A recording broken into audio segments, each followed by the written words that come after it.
دوستو، ایک دفعہ کا ذکر ہے کہ سلطان صلاح الدین ایوبی رحمت اللہ علیہ اپنے کمرے میں بیٹھے ہوئے تھے کہ عام سے لباس میں ایک آدمی سلطان کے کمرے میں داخل ہوا اور سلطان کے ساتھ تھوڑی دیر گفتگو کرنے کے بعد ایک چمڑے پر کچھ لکھی چیز دیتے ہوئے وہاں سے رخصت ہو گیا۔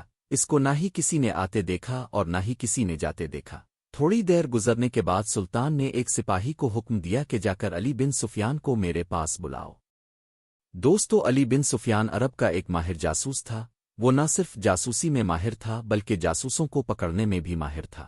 علی بن سفیان جاسوس کو اس انداز سے پکڑتا کہ وہ جاسوس بھی حیران رہ جاتا کہ آخر اس انسان کو کیسے پتہ چلتا ہے کیا اس کو جاسوسوں کی بو آتی ہے۔ دوستو، یہاں آپ کو علی بن سفیان کی عقلمندی کا ایک واقعہ سناتے ہیں۔ ایک دفعہ جنگ کے دوران سلطان صلاح الدین ایوبی رحمت اللہ علیہ کے پاس 3 لڑکیاں غریب اور مظلوم بن کر آئیں۔ جب سلطان نے ان سے پوچھا کہ تم کون ہو اور میرے پاس کیا کرنے ہو تو انہوں نے چینی زبان استعمال کی۔ سلطان کا ایک سپاہی جو ان کی زبان جانتا تھا نے سلطان کو بتایا کہ حضور، یہ لڑکیاں کہہ رہی ہیں کہ ہمیں عربی زبان نہیں آتی اور یہ یہی کہہ رہی ہیں کہ ہم مظلوم ہیں، ہم سلطان کی پناہ میں آنا چاہتی ہیں کہ ان کے ہمارے پیچھے دشمن پڑے ہوئے ہیں۔ سلطان نے ان کو پناہ دے دی، لیکن جب علی بن سفیان کسی کام سے واپس لوٹا اور ان لڑکیوں کو دیکھا تو اس کو ان پر شک ہوا۔ اس نے سلطان سے اس کا اظہار کیا اور درخواست کی کہ اگر آپ مجھے اجازت دیں تو میں ان لڑکیوں کو غدار ثابت کر سکتا ہوں۔ سلطان نے اجازت دے دی۔ علی بن سفیان نے کہا کہ اب سپاہیوں کو حکم دیں کہ ان تینوں لڑکیوں کو تمام درباریوں کے سامنے حاضر کریں۔ سلطان کے حکم پر جب ان تینوں لڑکیوں کو سلطان کے سامنے حاضر کیا گیا تو علی بن سفیان نے بلند آواز میں سب کے سامنے کہا کہ ان تینوں لڑکیوں کو ننگا کر کہ وحشی سپاہیوں کے حوالے کر دو۔ جب یہ بات علی بن سفیان نے کہی تو ان تینوں لڑکیوں کے چہرے کا رنگ اڑ گیا اور ان تینوں جاسوس لڑکیوں نے فوراً اٹھ کر کہا کیا مسلمانوں کے سلطان کا یہی کام رہ گیا ہے کہ وہ ہمیں تمام مردوں کے سامنے ننگا کرے گا؟ اتنے میں علی بن سفیان نے کہا حضور، اپ نے تو کہا تھا کہ یہ عربی نہیں جانتی ہے، تو پھر انہوں نے یہ زبان کیسے سمجھ لی؟ اس طرح تمام درباریوں کے سامنے سلطان کو بھی پتہ چل گیا کہ یہ لڑکیاں کوئی مظلوم نہیں بلکہ جاسوس ہیں، اور علی بن سفیان کی عقلمندی کی وجہ سے وہ تینوں پکڑی گئیں۔ یہی ادا اس کی سلطان صلاح الدین ایوبی کو بہت پسند تھی۔ ہم دوبارہ اپنے موضوع کی طرف لوٹتے ہیں۔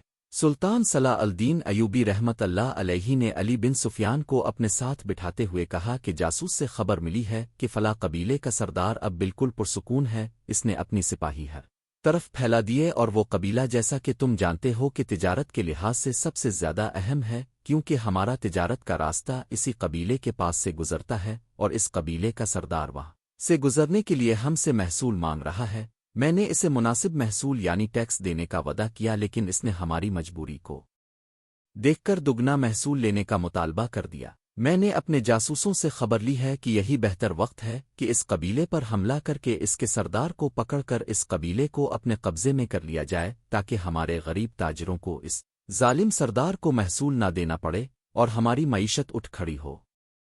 علی بن سفیان سے تھوڑی دیر بات چیت کرنے کے بعد سلطان نے ایک چمڑے پر لکھا ہوا نقشہ نکالا اور علی بن سفیان کو تفصیل سے بتایا کہ فلاں راستے سے فلاں جگہ پر ہمارے سپاہی ان کے قبیلے کا محاصرہ کرنے کے لیے جائیں گے اور فلاں وقت پر ہم اس پر حملہ کریں گے۔ اس کے بعد سلطان نے علی بن سفیان کو حملے کی تیاری کرنے کا حکم دے دیا۔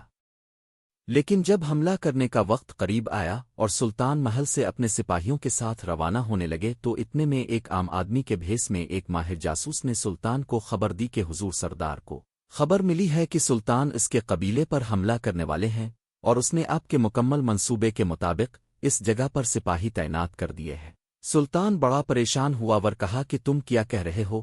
ایسی اہم معلومات ایک جاسوس کیسے لے کر جا سکتا ہے؟ اس جاسوس نے کہا حضور، ہماری معلومات کے مطابق اس سردار کے 2 جاسوس اس وقت بھی محل میں موجود ہیں اور آپ کی خبریں اس سردار تک پہنچا رہے ہیں۔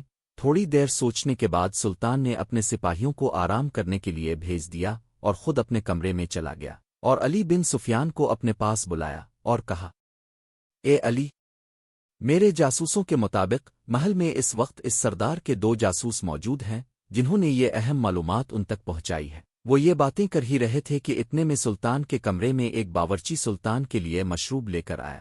جب علی بن سفیان کی نظر اس باورچی پر پڑی تو علی بن سفیان بولا کہ حضور، یہ باورچی کہاں سے آیا؟ تو سلطان نے کہا کہ کچھ عرصہ پہلے ہی میں نے اس کو بازار سے خریدا ہے اور اس نے کئی دفعہ ثابت کیا ہے کہ یہ میرا وفادار ہے، اس پر شک نہ کرو۔ تو اتنے میں علی بن سفیان نے کہا، حضور میں اس پر شک نہیں کر رہا، لیکن یہ آپ کا باورچی بالکل بدلحاظ ہے۔ میں نے صبح اس کو مشروب بناتے دیکھا تو اس نے بغیر برتن دھوئے برتن میں مشروب بنا دیا، اور اسی غصے کی وجہ سے میں نے اس برتن میں جس میں آپ کے لیے مشروب لایا ہے زہر ملا دیا تھا۔ سزا کے طور پر یہ مشروب اسی بہرے باورچی کو پلا دیں تاکہ اپنی غلطی کی سزا بھگت سکے، کیونکہ اسے معلوم ہونا چاہیے کہ ایک سلطان کا مشروب کس طرح کے برتن میں بنانا چاہیے۔ سلطان نے کہا کہ علی تم یہ کیا کہہ رہے ہو، اس کے ساتھ یہ ظلم نہیں کرنا چاہیے۔ علی بن سفیان نے کہا، حضور اگر آپ مجھے اپنا وفادار سمجھتے ہیں تو میری بات مانیں۔ سلطان نے بحری باورچی کی طرف دیکھا اور حکم دیا کہ یہ مشروب تم پی لو، لیکن حیرانی کی بات اس وقت ہوئی کہ اس مشروب کو پیتے وقت اس کے ہاتھ کانپنے لگے، اور جب سلطان نے اصرار کیا تو وہ مشروب کا پیالہ اس کے ہاتھ سے گر گیا۔ سلطان بڑا حیران ہو گیا کہ یہ مشروب کیوں نہیں پی رہا اور مشروب اس کے ہاتھوں سے کیوں گر گیا۔ اب سلطان بھی سمجھ چکے تھے۔ علی بن سفیان نے کہا، حضور یہی وہ جاسوس ہے جو آپ کی معلومات قبیلے کے سردار تک پہنچا رہا ہے۔ سلطان نے پوچھا کہ تمہیں کیسے معلوم کہ یہ بہرا نہیں ہے؟ تو علی بن سفیان نے کہا، حضور یہ اگر بہرا ہوتا تو یہ ابھی اور اسی وقت اس مشروب کو پی جاتا، کیونکہ میں نے اس کے سامنے کہا ہے کہ اس مشروب میں زہر ہے، اور اگر یہ بہرا ہوتا تو یہ بات کبھی نہ سنتا اور اس مشروب کو پی جاتا، لیکن یہ صرف بہرا ہونے کا ڈھونگ کر رہا تھا۔ یہ دیکھ کر سلطان نے غصے میں اسی وقت تلوار نکالی اور اس جاسوس کو قتل کر دیا۔ تھوڑی دیر سوچنے کے بعد سلطان نے علی بن سفیان کو حکم دیا اور کہا کہ جاؤ اور محل کے ایک ایک کونے، ایک ایک دروازے اور ہر دیوار کے ساتھ جا کر دیکھو کہ کون کس جگہ ڈیوٹی کر رہا ہے، اور جب سارا معائنہ ہو جائے تو مجھے بتا دینا۔ کچھ دیر کے بعد علی بن سفیان واپس آیا اور کہا، حضور میں نے محل کے تمام سپاہیوں کو اچھی طرح دیکھ لیا ہے کہ کون کس جگہ ڈیوٹی کر رہا ہے۔ اس کے بعد سلطان نے محل کے تمام سپاہیوں کو اپنے سامنے بلایا اور کہا کہ ہم فلاں قبیلے پر فلاں جگہ سے فلاں وقت پر اور فلاں طریقے سے حملہ کرنے والے ہیں، تم سب تیار ہو جاؤ۔ کوئی سپاہی محل کی حفاظت کے لیے رکیں گے اور باقی ہمارے ساتھ چلیں گے۔ جب سلطان واپس اپنے کمرے میں آئے تو علی بن سفیان نے کہا، حضور اب یہ خبر تو ایک پرندے کی طرح اڑتے ہوئے اس سردار کے پاس پہنچے گی، کیونکہ ابھی بھی ایک جاسوس ہمارے درمیان موجود ہے۔ سلطان نے کہا کہ میں بھی تو یہی چاہتا ہوں۔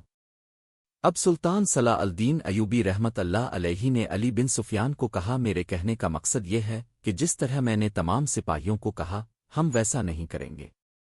میں صرف یہ پتہ کرنے کے لیے کہہ رہا تھا کہ اس کی خبر کے بعد کون سا سپاہی اس محل سے غائب ہوتا ہے۔ جو بھی سپاہی محل میں غائب ہوا وہی دوسرا جاسوس ہوگا۔ اور سلطان کی سوچ کے مطابق تھوڑی دیر میں جب علی بن سفیان نے دوبارہ محل کا معائنہ کیا تو ایک سپاہی وہاں سے غائب تھا۔ سلطان سمجھ گیا کہ یہی جاسوس ہے، لیکن اس کے بعد سلطان نے علی بن سفیان کو حکم دیا کہ ابھی اس جاسوس کو کچھ نہ کہنا۔ اب سلطان صلاح الدین ایوبی رحمت اللہ علیہ نے سفیان کو کہا کہ وہ سردار سمجھے گا کہ میں فلاں جگہ پر حملہ کروں گا، لیکن ہم ویسا ہی حملہ کریں گے جیسے ہم نے پہلے منصوبہ بندی کر رکھی تھی، اور جب وہ سردار وہاں پر حملہ کرنے کے لیے ہمارے آگے گھات لگائے گا ہم پیچھے سے آ کر اس کے قبیلے پر قبضہ کر لیں گے، اور اس طرح وہ جاسوس بھی پکڑا جائے گا اور اس قبیلے پر بھی قبضہ کر لیں گے۔ مقررہ وقت پر سلطان صلاح الدین ایوبی رحمت اللہ علیہ نے اپنے چند سپاہی اس قبیلے کی طرف بھیج دیے جو کہ سلطان نے سب کے سامنے کہا تھا، اور باقی سپاہیوں کو لے کر اپنی پرانی حکمت عملی کے مطابق اس قبیلے کی طرف حملہ کرنے کے لیے چلا گیا، اور سلطان نے پہلے ہی وار میں قبیلے پر قبضہ کر لیا، اور ادھر سے سلطان کے سپاہیوں نے بھی اس سردار کو موت کے گھاٹ اتار دیا اور وہ جاسوس بھی پکڑا گیا، کیونکہ سلطان کی چال کے مطابق وہ جاسوس اس سردار کے پاس پہنچا اور اس کو جا کر خبر دی، لیکن اسے یہ معلوم نہیں تھا کہ یہ خبر سلطان صلاح الدین ایوبی رحمت اللہ علیہ نے صرف انہیں گمراہ کرنے کے لیے دی تھی، اور اس بے وقوف جاسوس کی وجہ سے سردار نے نہ صرف اپنی جان گنوا دی بلکہ اپنا قبیلہ بھی کھو بیٹھا، اور وہ دونوں جاسوس علی بن سفیان اور سلطان صلاح الدین ایوبی رحمت اللہ علیہ کی عقلمندی کی وجہ سے پکڑے گئے۔ دوستو، امید ہے آپ کو یہ کہانی پسند ہوگی۔